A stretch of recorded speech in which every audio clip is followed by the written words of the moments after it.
रहे, जो जितेंद्रिय रहे, सत्य बोलने वाले रहे, प्रतिदिन मंदिरों में जाते, ब्राह्मणों को दक्षिणा दे करके संतुष्ट करते, गरीबों को भोजन करा के संतुष्ट करते, जिनकी पत्नी सती साध्वी, पति के वचनों में विश्वास मानने वाली, भद्रशिला नदी के किनारे पर राजा सपत्नीक होकर के सत्यनारायण भगवान की कथा कर रहे हैं।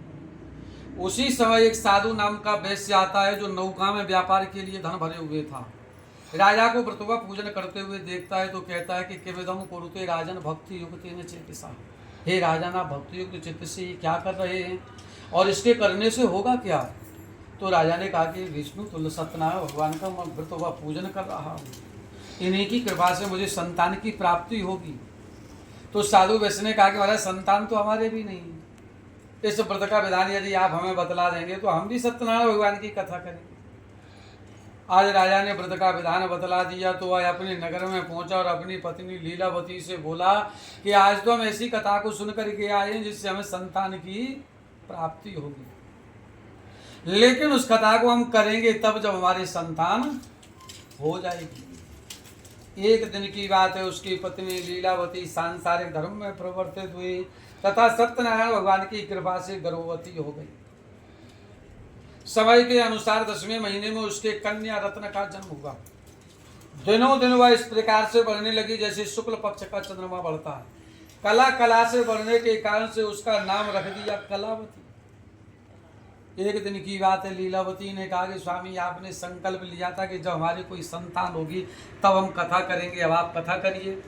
साधु वैश्य ने कहा कि इसके जन्म के समय छठी में पैसा बहुत खर्च हो गया, पूरा परिवार लिया चूल्ही से, पूरा मोहल्ला चूल्ही से खिलाया, और सारे का सारा पैसा यदि पूजा पाठ में लगा देंगे तो धंधा किससे करेंगे, बिजनेस किससे करेंगे, इसलिए अभी न करके अपनी बेटी के विवाह में कर देंगे कथा। अपनी पत्नी को ऐसा आश्वासन दे करके साधु वैश्य व्यापार करने के लिए चला गया। कई वर्षों के बाद में जब लौट करके आया, देखा कि हमारी बेटी बड़ी हो गई है, विवाह के योग्य है, क्योंकि पहले समय में 10-11 साल में विवाह हो जाते थे। आज दूध से कहा कि हमारी बेटी के योग्य सुंदर वर ढूंढ करके ले आओ। आज दूध कंचन नगर में पहुंचा, सुंदर बने पुत्र को खोज करके ले आया।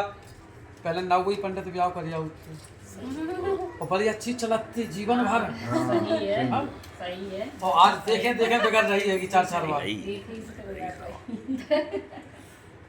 आज साधु वैश्य ने देखा कि हमारी बेटी के योग्य वर है। क्यों? बाबा गोस्वामी तुलसीदास जी ने लिखा है कि जो घर वर कुल हो ये अनुपाए और करिए विवाह सुतान रूपा। घर भी अच्छा हो, वर भी अच्छा हो, कुल भी अच्छा हो, लेकिन फिर लास्ट में रख दिया कि अपनी बेटी जैसी हो तो कैसा विवाह कर देना चाहिए।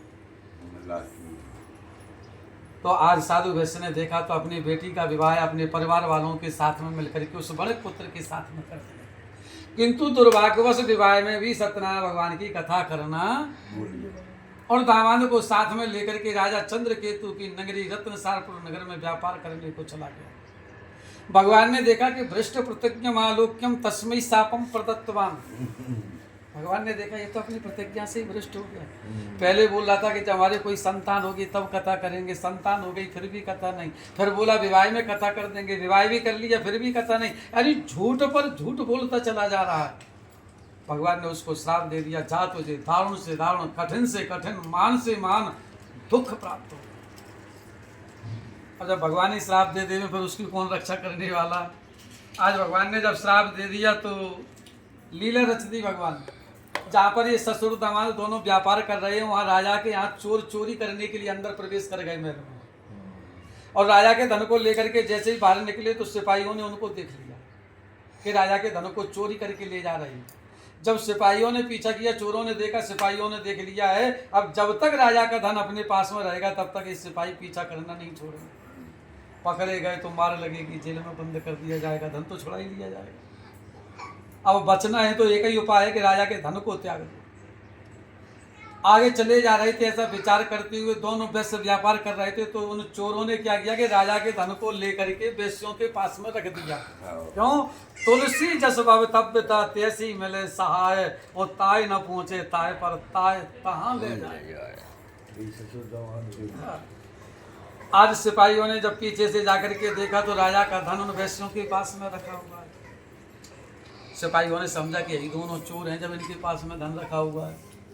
उन दोनों वेश्यों को पकड़ करके ले आए। राजा से कहा महाराज ये रहा आपका धन और ये रहे चोर।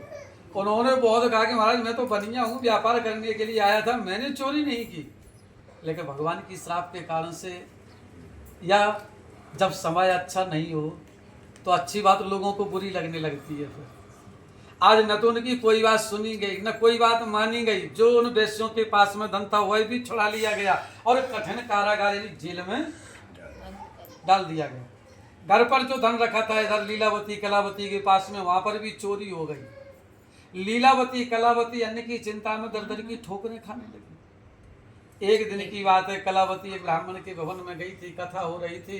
प्रसाद को लेकर के रात्रि के समय घर पर आई तो माँ ने कहा बेटी तू रात्रि के समय कहाँ रही, वह तेरे मन में क्या है? तो पुत्री ने कहा कि माँ मैं सत्य कह रही हूँ, ब्राह्मण के भवन में गई थी, कथा हो रही थी, तब रात्रि में प्रसाद को लेकर के घर पर लौटी। अब लीलावती को याद आया कि बहुत पहले हमारे पति ने भी एक बार कथा के लिए बोला था, तब से आज तक कथा नहीं की। कहीं ऐसा तो नहीं है कि कथा न करने के कारण से आज हमें ये बुरे दिन देखने पड़ रहे हैं, दर दर की ठोकरें खानी पड़ रही हैं। लीलावती ने दूसरे दिन प्रातः काल होते ही अपनी बेटी के साथ में सत्यनारायण भगवान की पूजा सामग्रियों को तैयार करना आरंभ कर दिया।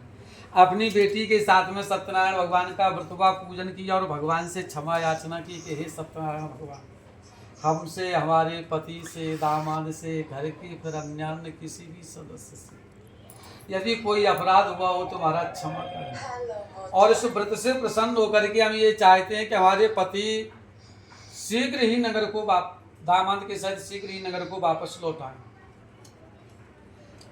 आज भगवान प्रसन्न हो गए तो राजा चंद्रकेतु को स्वप्न में दर्शन दे करके कहा कि राजन तुमने जिन वैश्यों को पकड़ रखा है वो निरपराध हैं, उन्होंने चोरी नहीं की, इसलिए प्रातः काल होते ही उनको छोड़ देना।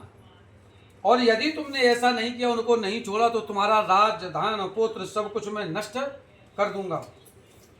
प्रातः काल हुआ, राजा ने आपातकालीन मंत्रिमंडल की बैठक बुलवाई, अपना स्वप्न सुनाया कि रात्रि में हमने ऐसा ऐसा स्वप्न देखा, अब देखिए विचार करिए इस पर मुझे क्या करना चाहिए, क्या करना उचित होगा। अब मंत्रियों ने आपस में मंत्रणा की, सलाह की, विचार विमर्श किया तो दोनों वैश्यों को बुलाया गया। भय के मारे कांपने लगे कि राजा हैं, पता नहीं जाने फांसी की सजा देंगे कि आजीवन कारागार में डालेंगे। राजा ने कहा डरने की कोई बात नहीं है, होनहार वस्तु में दुख प्राप्त हुआ है। राजा ने आदेश दिया, उनका क्षौर कर्म करवाया, स्नान करवाया, सुंदर वस्त्र आभूषण पहनने को दिए और जितना धन लिया था उससे दूना धन देकर के उनसे कहा कि अब तुम अपने नगर के लिए प्रस्थान करो। तभी उन्होंने ब्राह्मणों को दक्षिणा देकर के मंगल यात्रा आरंभ की। इति श्री स्कंद पुराणे रेवा खंडे सत्यनारायण कथायाम तृतीयोध्याय। बोलिए श्री सत्यनारायण की जय।